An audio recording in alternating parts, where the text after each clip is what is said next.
alikuwa baba mzuri sana. Baya alikuwa anakaa na watoto wake hata wanacheza na wao. Sio wazee wengi wa Bukusu wanafanya hivyo. Mama pia amemsifia sana. Na tangu haya matanga yaanze, hata kule Nairobi nimekuwa nikisikiza the professional colleagues wake, wale mawakili wamekuwa wanamsifia sana. At the end of the day, that's what matters. What do you do for your family and what do you do with your professional colleagues? Every one of us anaweza kuomba kwamba pia ikifika siku yake kama ya leo apate testimonies kama hizo. Lakini pia vile imesemekana ni kwamba kumekuwa na mambo mengi sana kwenye mitandao, na hata wengine sio kwa mitandao, hata watu kejeli wanatoa matusi. Vile seneta amesema waende kajizike, mambo ambayo pia sio mazuri. Lakini Mheshimiwa Rais, if truth must be said, ni kwamba chaguzi zetu katika taifa la Kenya, they are very divisive. Wakati Kivutu aliaga dunia, yale matusi alipata ni yale ambayo marehemu Chebukati anapata. Ni nini hiki ambayo you are not getting right? Hata hapo ukiangalia watu wa Azimio hata hakuna. Hata wakati tunamzika Chebukati hawakuje matanga. Hii uchaguzi mbona inatuingiza chuki sana? Mheshimiwa Chebukati akikuwa chairman, other than the personal sacrifice he made, kulikuwa na wakati nafika mahali wa Kenya wamengojea results, we are on tender hooks. Alafu mnaambia kwamba the secretariat and the commissioners are not working together. Watu wamengojea matokeo. Mambo ya uchaguzi iko na tension ile ya mwaka. Hii ya 2022 watu wamengojea matokeo. Unaona ma commissioners wengine wanapeana press conference pande hii, wengine wako pande hii. And all it needs ni mtu kutoa spark na dunia na waka moto. So even as we are putting in a new IEBC, Your Excellency, because you are the captain of this country, what lessons have we learned as a country? Or we are just going through the motions? Maana hata tumeona juzi tukichagua ile panel ya kuinterview commissioners, ilikuwa bado iko na interest.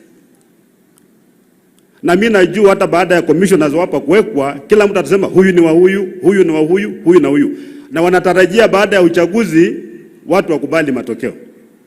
Can't we as a country look for a better way? Mimi napeana maoni tu. Because mimi najua huyu chairman ambaye atakuja atatoka kwa IBC baada ya miaka 6 akitusiwa, na kama God forbid akiaga dunia itakuwa ni matusi. Mimi naomba hivi kwamba ndugu yetu Chebukati asikumbukwe kwa sababu ile cheche za maneno kwa siasa. Kwa nini? That's public life. Tungependa tumkumbuke marehemu Chebukati kwa ile mambo mengine mazuri ambayo amefanya, ambayo ni mengi. Hata wala ambao wananyoosha mikono na kusema walifanya hivi sio wasafi. Yeye alikuwa tu kwa public life, high profile job, kila kitu ambaye anafanya na kuwa scrutinized. Sisi pia tulikuwa scrutinized, ndugu zangu. Kuna mtu ambaye hatapatikana na dosari. Sisi tunataka tumpatie ndugu yetu mkono wa buriani aende, maana hatima ya binadamu ni mauti. Siku yake imefika. Hajafa kwa sababu alikuwa chairman wa IBC. Hapana, hapana. Na pia kama pengine angesimama fahamu vile wengine wanasema, labda taifa la Kenya lingechomeka. At some point as a man, as an officer, you must take a stand. And I think he took a stand. Jambo la pili, Mheshimiwa Rais, niko na wenzangu hapa magavana. Mimi niko na jukumu la kuambia kwa sababu the presidency is intimidating, is powerful, na watu wanaogopa. Mimi nilikuwa nafanya na waziri anaitwa Michuki, walikuwa nasema ni mkali sana. But wakati alikuwa anaenda kuona President Mwai Kibaki, walikuwa wanapiga simu wanauliza secretary, leo mzee wako kwa mudi gani? Hata hawa mawaziri wanauliza, Your Excellency, before they come to you, wanakuuliza. Sasa kule kwetu kwa Council of Governors, hata ukiangalia mitandao yetu, there's a strong feeling kwamba devolution inakufa.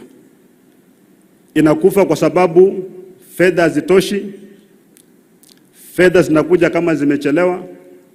Majukumu ya county sasa hata hayajukuliwa na national government, sasa ni wabunge ndio wanafanya hayo majukumu. Wabunge wanajenga mahospitali level 3 and level 4 devolved function.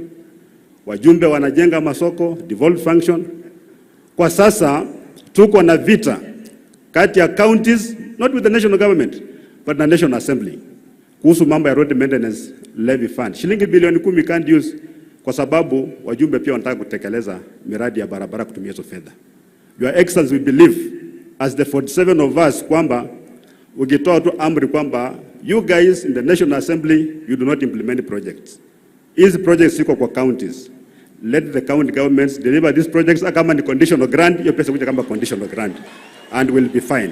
Hii vita itakuja. It's not very nice.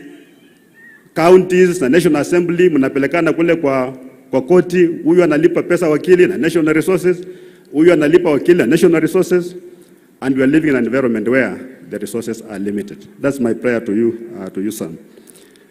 Thirdly, Your Excellency, kulikuwa na hii maneno ya kutoa vetting ya vitambulisho. Na mimi I'm humbly requesting you sir, with total humility, that instead of removing vetting, we can revisit it and streamline it. Tuhakikishe kwamba wale wazee ambao wanakaa katika hizo kamati wanakuwa vetted vizuri, wanalipa mshahara, maana walipi mshahara. Hata wakati kuna mshahara inachelewa sana, alafu wanaleta ukora kidogo, ili watu wetu wa Kenya wapate vitambulisho. Sababu ya vetting haizuii wa Kenya kupata vitambulisho, inazuia wageni kupata vitambulisho. Na Your Excellency, hiki tumesaidia hivi. Kwa sasa ukienda kule Northeastern utapata kuna sporadic acts of terrorism. Unapata watu wameweka an IED kwa barabara, lori kikuja na kanyage na lipuka. There are not very many. Those guys are confined there because of thorough vetting. Hawezi kuingia kwa Kenya bila vitambulisho, walikatazwa, wanafinywa, so wanazunguka hapa, wanakuja, wanagonga na kurudi. Ilifika mahali hawa jamaa walikuja huku Sisili. I was a DC there at that time. Walikuwa wanapiga vilipuzi, every day inalipuka. Mpaka ikafika mahali serikali ikaunda National Counter Terrorism Center, ikaunda Interreligious Council, na viongozi wote hata Waislamu wa Somali wakaamua kukashifu hii kitu. Sasa wakati hao jamaa walishindwa kukuja, wakatafuta mbinu nyingine ya kuradicalize vijana wetu. Maana wakienda Somalia wakirudi wako na vitambulisho, wanapenda kwa njia rahisi. Kafika mali kama kuna explosion ya bomb, mwenye amepiga ni Mjaluo, ni Mkikuyu, ni Mluya sana. Hata huko Somali they were not participating in these things because it was easier kuradicalize mtu na umlete. For now, hao jamaa wakipata ID zetu, atakuja na ID because it's not assembled, inakuja kama different parts. Anapita kule kwa barabara, akiulizwa anatoa ID, anakuja. Watatoa kule kwa mpaka, watafika huko ndani.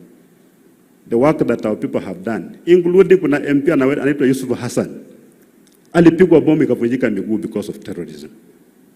Your Excellency, where we are, mimi naomba kabisa usaidie hapo, tusirudi huko tena. Hatusemi kwamba Wasomali wasipewe kitambulisho. Hii mambo ya mipaka yote tunasema our local people within Kenya njie patikane ya kupata vitambulisho haraka, ili wageni nao wasipate nini? Vitambulisho.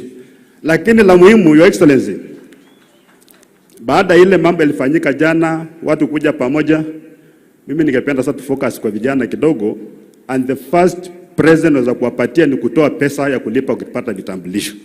Hiyo shilingi 300 ikitolewa, hao watu watapata vitambulisho mingi, hadi atashinda ile mambo ya kule vetting. Maana kwa sasa hata ukijaribu kupatia vijana kazi tenda, waambie mwende mfungue company. Hapa Trans Nzoia wengi unapata wana vitambulisho kwa sababu ya shilingi 300 tu. Hana, he doesn't have.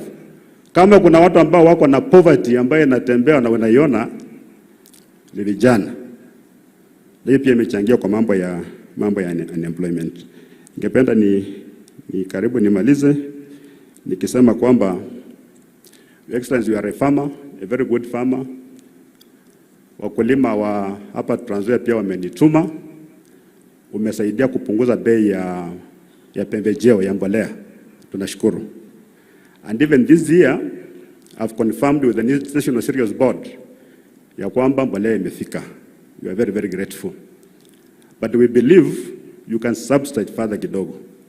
Kwa sababu mwaka wa 2021-22 bei ya mahindi ya mkulima kupeleka kwa soko ilikuwa 6,400.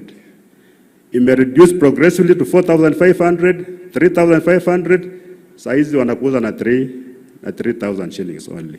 So hata wakati tunapunguza bei ya inputs, pia tuone kule mbele mkulima atapata soko namna gani ili akiuza pia apate pesa kwa mfuko. That's the only way you can fight poverty. It's the same problem na wala ambao wanalima miwa hapa Trans-Nzoia. Angalia ambao hii watu wameanza kulima miwa nyingi, but for every kilo tani 5 ya miwa inauzwa shilingi 5,000, meaning tani moja ni 1,000.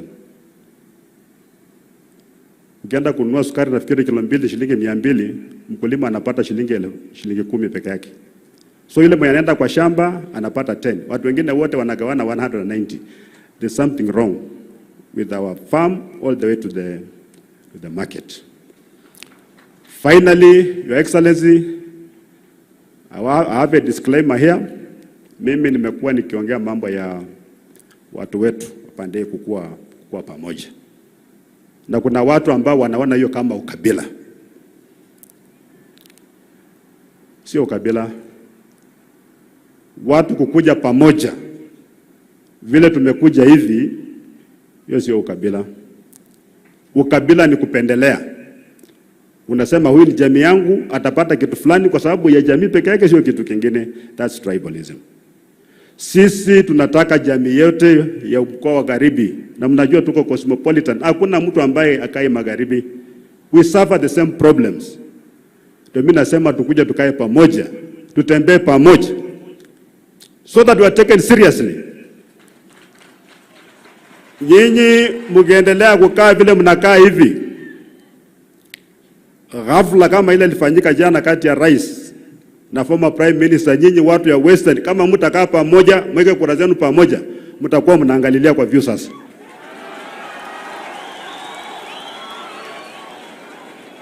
We have to be united so that other leaders, hata kama rais anataka kuja kuongea na mkoa wa Magharibi, anajua nikiongea na huyu nimeongea na mkoa wa Magharibi. Bila anaongea na Raila anajua ameongea na jamii nzima. We want to be like that. So hii mambo ya kuwa disorganized lazima ikwishe. We must end it. Na watu yangu nyinyi mnajua hii dunia yetu ni cosmopolitan. Sisi tunaishi vizuri, tunaishi kwa amani, hakuna mtu anapigana na mwingine, na itakaa hivyo. Na mimi ni komando. Mambo ya ujinga ya ukabila na vita, hiyo ujinga sisi hatuwezi kubali. Hatuwezi kubali. So watu wasianze kuuzia uoga ati nini, hapana. Tukae tu kwa amani. Tusigombane, tupendane, tujenge kaunti yetu. Mimi naomba tu Mwenyezi Mungu aiweke roho ya ndugu yetu Marehemu Chebukati mahali pema kule mbinguni mpaka ile siku ambayo tutakuja kukutana tena.